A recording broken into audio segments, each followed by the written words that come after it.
Hi, I'm Peter J. Ray. Welcome. Today's topic is the 1905 Cleveland Naps AL MLB baseball season. Expectations were sky high for the Cleveland Naps in 1905, and turned out to be a disappointing season because their record was not great. Again, they were playing in the American League, the junior circuit, you could say, this was now the fifth year as a major league, sixth year overall, and they were playing games at League Park, still a wooden structure, not yet, or getting closer to when it became the very solid and impressive brick structure. All the ballparks at that time were actually wooden grandstands, and nothing like the so huge buildings and stadiums that they became later. So the Cleveland Naps in 1905, their record was 76 and 78, 2 games under 500. They were in fifth place, winning percentage of .494, 19 games out of first place. First place team was the Philadelphia Athletics, who were 92 and 56, owned by Connie Mack and managed as well by him. Second place, the Chicago White Sox, 92 and 60. Third place, the Detroit Tigers were 79 and 74. Fourth place, the Boston Americans, 78 and 74, soon to be renamed the Boston Red Sox. Fifth place, the Cleveland Naps, 76 and 78. Sixth place, the New York Highlanders, 71 and 78. They were going to be the Yankees and become the dominant team in the American League and actually in all of baseball. Seventh place, the Washington Senators, who were 64 and 87. It seemed like the Senators were always near the bottom of the league, and as they used to say, to reference to George Washington's eulogy, that the Washington Senators, that Washington was first in war, first in peace, and last in the American League. With George Washington, he was first in war, first in peace, and first in the hearts of his countrymen. And finally, the eighth place team was the St. Louis Browns, who also have a reputation for mediocrity or futility. They were 54 and 99, 40 and a half games out of first place. Now, the Cleveland Naps, the big problems were injuries to Napoleon Lajoie, especially Bill Bradley, Harry Bay, and Elmer Flick, who all missed time. However, despite that, they tied the Philadelphia for the highest team batting average in the American League at .255. The attendance was they had a new record despite the disappointing season. The total attendance was 316,306, or an average of 4,108 fans per game. Still very modest by modern standards, but the game was evolving, and more people were coming out to see the Cleveland pro baseball team, Major League Baseball team. Spring training was in New Orleans, Louisiana. That was something new. There was a September game against the White Sox. The Naps made 7 errors in the 8th inning, in 1 inning, and that was a record. Now, in the early days of baseball, there was a water-filled wooden barrel in the dugout for drinking water, and there was also to drink out of this barrel, there was a long-handled tin dipper. So the players would go over and pick up this dipper and scoop out some water and drink out of the dipper. And they're all drinking out of the same thing. Not very good. And by the middle of the first decade of the 20th century, there were water fountains in dugouts. So that was a step in the right direction. Now, backing up 5 years, in 1900, the current shape of home plate was assumed. Before that, it was a square like the bases, and this made it hard for pitchers to visualize the strike zone.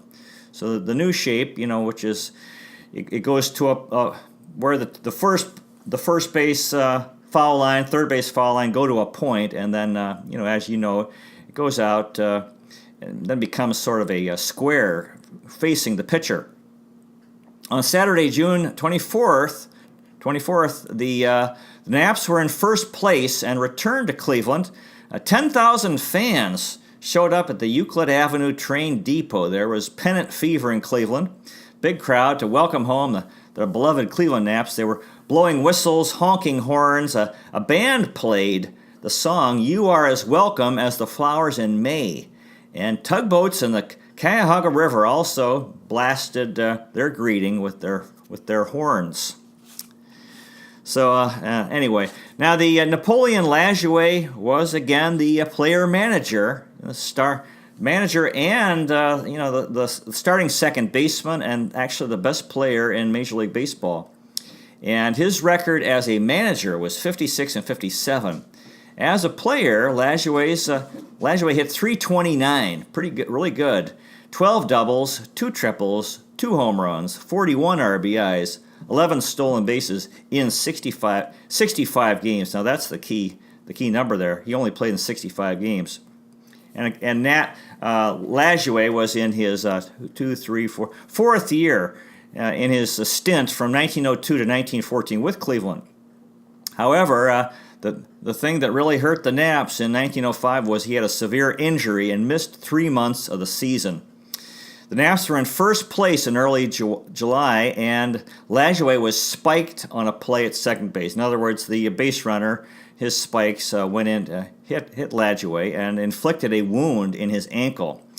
And he stayed in the game. However, the next day he could hardly walk, and the wound was infected. He had blood poisoning. Apparently, medical care wasn't good back then, and that wound was not cleaned. He probably got some dirt in the wound.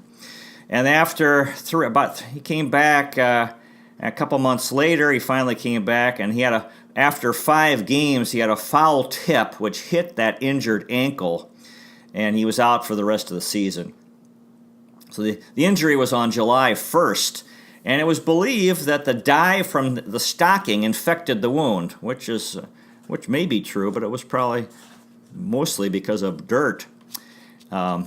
Now, before the season, in November 1904, Lajoie said this, quote, "I am the president, secretary, and employee of the Lajoie Clipping Bureau. Everything I find that has been said about my appointment as manager, I have put in a big scrapbook.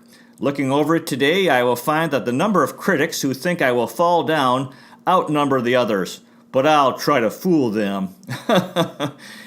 So this was his first year as manager, player manager, and his role model was Connie Mack, the easygoing manager of the Philadelphia Athletics, or A's, whom he had played with briefly. And so Lajoie was not a controlling manager. He gave the players freedom to make decisions on the field, unlike a lot of the traditional managers. Lajoie also became, he was a tremendous celebrity, one of the most famous people in America, and he became friends with the heavyweight boxing champion of that era, Jim Jeffries. On June 19th in Washington, Lajoie batted 6 times, and he only saw 7 pitches, had 5 singles, a fly ball, and a foul ball. So 7 pitches, he swung 7 times and had 5 hits, really something. He was up there to hit when he went to the plate. Now, the game when Lajoie was spiked, another strange thing, it ended after the 8th inning, so the Naps could catch a train to St. Louis. That wouldn't happen today. I guess they couldn't hold the train for the team. The next morning, after that spiking injury, Lajoie's foot was so swollen he could not put on a shoe. Days later, the foot was very badly discolored and distended, in other words, swollen. So he went to the doctor, and this was a really bad, really terrible situation medically. He was administered chloroform and held down by 2 players, Dusty Rhodes and Red Donahue, while the doctor lanced the wound. Oh, this is very tough, a very painful thing. I went through this with our cat. Basically he had an infected wound, so the doctor had to cut it open and scrape out the rotten stuff that was in there, because otherwise, he could have died. There was talk about having his foot amputated, which can happen, and so lancing the wound is something that has to be done. It's extremely painful. It must have been a very tough situation, but they had to do it to save his life. Because of this incident, players were afraid of getting an infection from the dye in their socks. So as a result of this, what happened, they started wearing white socks underneath their colored socks. Now this was actually too thick and uncomfortable. So they started the tradition of, for the colored sock, they would cut out the toe and the heel to make it easier to fit into the shoe. And this is how the colored sock stirrup was born. Remember when I played Little League, I thought it was kind of uncomfortable because you have this extra material under your foot, which is, anyway, it's a strange sensation. But that's how the tradition started because of the injury to Napoleon Lajoie. On July 19th at League Park, Lajoie was not yet managing, but he made an appearance in a wheelchair, and he sat in the stands. The Boston Globe reported, quote, Napoleon Lajoie sat in his easy chair in the shade of the grandstand and wore a continuous smile. So he was glad to be back after, 18 days, and even though he wasn't strong enough to manage. Now that when he did come back, he took a foul ball that hit his ankle. He actually probably shouldn't have come back. And he collapsed in pain on the field for 5 minutes, and the ankle's swollen. The doctor said, you can't play. That was the end of his season. So it was a tough year for Napoleon Lajoie. Now, when he was out, when Lajoie couldn't manage, Bill Bradley, the regular third baseman, managed, and his record as a manager was 20-21. Lajoie, as a regular third baseman, Bradley, as the regular third baseman, hit 268, 34 doubles, really good, 6 triples, 51 RBIs, 22 stolen bases in 146 games. And he was in the middle of his stint in Cleveland from 1901 to 1910. In late August, Bill Bradley had a bad cough, and the doctors feared he had tuberculosis. However, they decided it was consumption. And in early September, he checked into a sanitarium in Geneva-on-the-Lake, Ohio. So they missed Bill Bradley as well. He was another guy who was out. Fritz Bülow was the regular catcher. Bülow hit 172, 41 hits, 4 doubles, a triple, a home run, 18 RBIs, 7 stolen bases in 75 games. And this was the second of his 3 years in Cleveland. Fritz Bülow. Charlie Carr was the first baseman. Carr hit 235, 12 doubles, 4 triples, a home run, 31 RBIs, 12 stolen bases in 89 games. And this was his second and final year in Cleveland. Charlie Carr. Terry Turner was our shortstop. Turner hit 265, 16 doubles, 4 triples, 4 home runs, 72 RBIs, 17 stolen bases in 155 games. And Turner was played for Cleveland from 1904 to 1918. So this was the second year of his 15 years in Cleveland. Terry Turner, actually the all-time Indian stolen base leader until Kenny Lofton. Now in the outfield, we had Elmer Flick, who hit 308, 29 doubles, 18 triples, 4 home runs, 64 RBIs, 35 stolen bases in 132 games. Tremendous year for Elmer Flick. He was with Cleveland from 1902 to 1910. And in 1905, he led the American League in batting average. It was the second lowest in league history, only 308. Only Carl Yastrzemski, who led the league in 1968 with a 301 average, was lower. Elmer Flick. Another regular outfielder was Jim Jackson, who hit 256, 12 doubles, 4 triples, 2 home runs, 31 RBIs, 15 stolen bases in 109 games.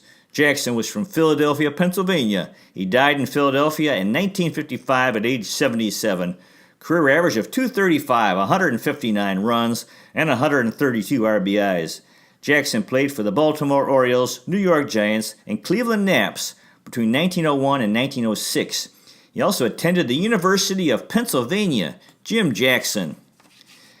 Harry Bay was another regular outfielder. Bay hit 301. Good year. 18 doubles, 10 triples, 22 RBIs, 36 stolen bases in 144 games.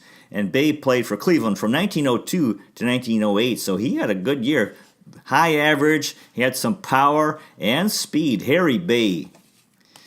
Now, George Stovall played different positions. You can't really say he was a bench player, but didn't have a regular position. He hit 272, 31 doubles. Wow, a triple, a home run, 47 RBIs, 13 stolen bases, and 112 games. And Stovall was with Cleveland from 1904 to 1911. George Stovall. Harry Bemis was a spare catcher. Bemis hit 292, really good. 13 doubles, 3 triples, 28 RBIs, 3 stolen bases in 70 games. And Bemis was with Cleveland from 1902 to 1910. Harry Bemis. Now Otto Hess, who was he actually played in the outfield and did a lot of pitching. Hess hit 254, 44 hits, 8 doubles, a triple, 2 home runs, 13 RBIs, 2 stolen bases in 54 games. Many of that was playing the outfield. Now, he was also a starting pitcher. Hess' record as a pitcher was 10-15, 3.16 ERA, 25 starts, 22 complete games, and 4 shutouts. And Hess was with Cleveland from 1902 to 1908. Otto Hess. Another bench player was Rube Vinson. He was an outfielder. Vinson hit 194, 26 hits, 3 doubles, a triple, 9 RBIs, 4 stolen bases in 39 games. And this was Vinson's second and last season in Cleveland. Rube Vinson. Nick Kahl was a second baseman. Kahl hit 215, 29 hits, 4 doubles, a triple, 21 RBIs, a stolen base in 40 games. Kahl was from Coulterville, Illinois. He died in Sparta, Illinois in 1959 at age 80. And his MLB career was just with the Cleveland Naps in 1905. He had a long minor league career from 1902 to 1915. Nick Kahl. Another spare catcher was Nig Clark. Clark hit 195, 24 hits, 6 doubles, a triple, 9 RBIs in 42 games. Clark was from Anderson Township, now Amherstburg, Ontario, Canada. And he died in River Rouge, Michigan in 1949 at age 66. His career average was 254 with 6 home runs and 127 RBIs. Clark played for the Detroit Tigers, Cleveland Naps, St. Louis Browns, Philadelphia Phillies, and Pittsburgh Pirates between 1905 and 1920. His given name was J. Justin. He had a dark complexion, and that's why they called him Nig, which is very politically incorrect today. In the minor leagues, he had 8 home runs in 1 game for the Corsican Oil Cities in the Texas League. However, the right field foul line was only 210 feet from home plate. Clark played for the Atlanta Crackers as well in the minor leagues. He was one of the first catchers to wear shin guards. He also played winter baseball in Cuba. In 1908, he caught Eddie Joss's perfect game. He was married on Thanksgiving night in 1908 to Mary Smith. His wife didn't like his nickname Nig. She thought that was offensive, which it is. In 1910, Clark had typhoid fever and was in the hospital most of the season. In World War I, he was in the U.S. Marines and served over in Europe. In 1919, he led the National League, throwing out 59% of base stealer guys attempting to steal second base. Nig Clark. Another spare outfielder was Bunk Congleton, who played mostly right field.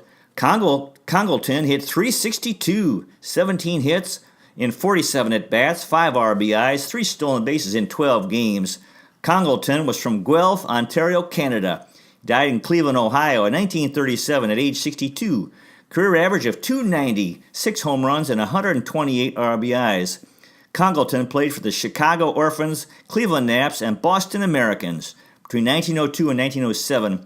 In 1906, he had the 4th highest batting average in the American League at 320.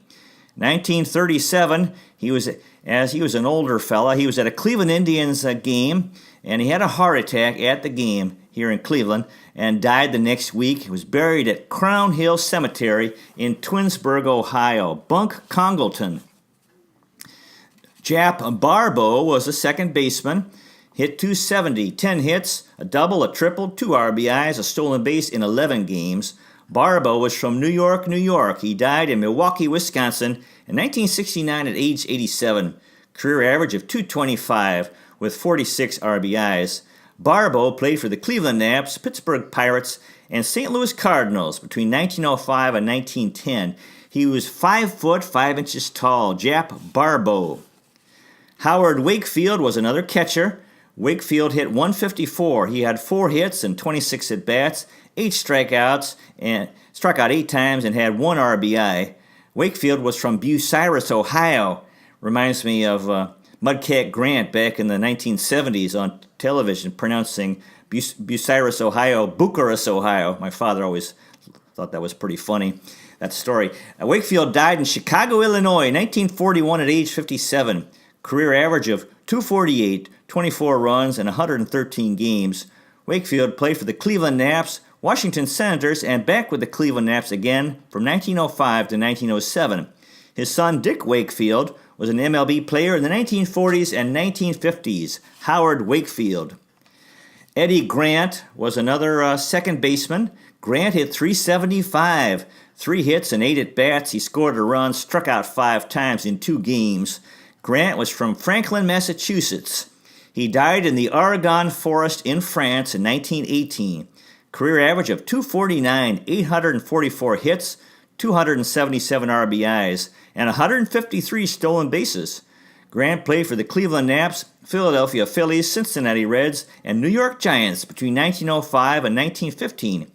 He's one of the few MLB players who was killed in action during the First World War in France. He also went to Harvard. They called him Harvard Eddie. He played baseball and basketball at Harvard, got an undergraduate degree in 1905 at Harvard, and a law degree there in 1909. He played in the 1913 World Series. Perhaps because of his Harvard influence, he refused to say on a fly ball, "I got it." Instead, because that's not grammatically correct, instead he would say, "I have it." After he retired as a player, he established a law practice in Boston. He was one of the first American men to enlist in the First World War in April 1917 when the U.S. declared war on Germany. He was a captain in the 77th Infantry Division in the U.S. Army.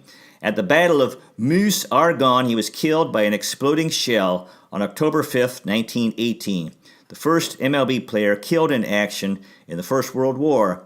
He's buried in Meuse-Argonne American Cemetery in Lorraine, France, and 8 MLB players died serving in the First World War. On 1921, on Memorial Day, a monument was dedicated to his memory at the Polo Grounds in Center Field in New York City.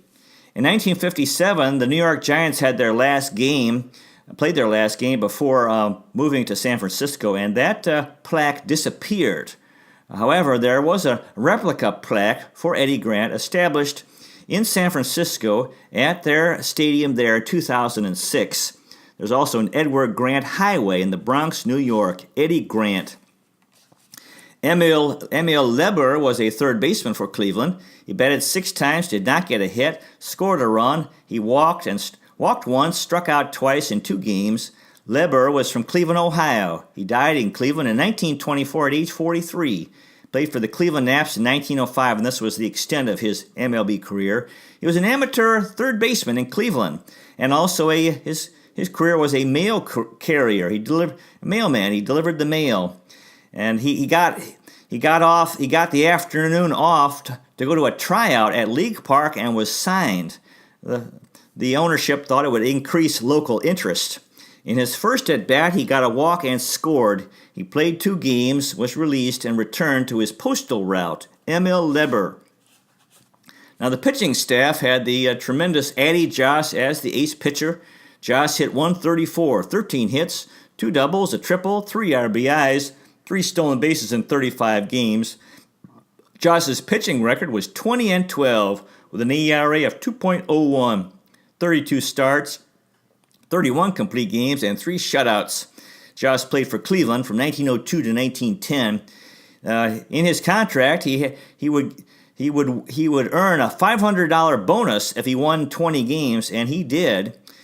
Early in the year, he started wearing a red sweatshirt under his uniform for good luck, and it was the idea of Bob Dusty Rhodes. Apparently, it worked. He was doing well, so he continued to wear that red sweatshirt. In a game against the White Sox, One game, Joss pitched 16 innings and won that game 4-2. After he received his $500 bonus, he bought a house in Toledo, Ohio, near the downtown business district. He was friends with Toledo Mayor Brand Whitlock and also friends with Cy Young, the former Cleveland Spider and later Cleveland Nap. 45 years later, Cy Young was in his 80s and traveled to Milwaukee to accept a plaque for Jess, who had died many years before, for his induction in the Wisconsin Sports Hall of Fame. Addie Joss. Earl Moore was second in the rotation for Cleveland. Moore hit 104. He had 10 hits, a double, 3 RBIs in 31 games. Moore's pitching record was 15-15 with an ERA of 2.64, 30 starts, 28 complete games, and 3 shutouts. And Moore played for Cleveland from 1901 to 1907. Earl Moore. Bob Rhodes was another starting pitcher. Rhodes batted .221, 21 hits, 4 doubles, 3 triples, a home run, 11 RBIs, 2 stolen bases in 33 games.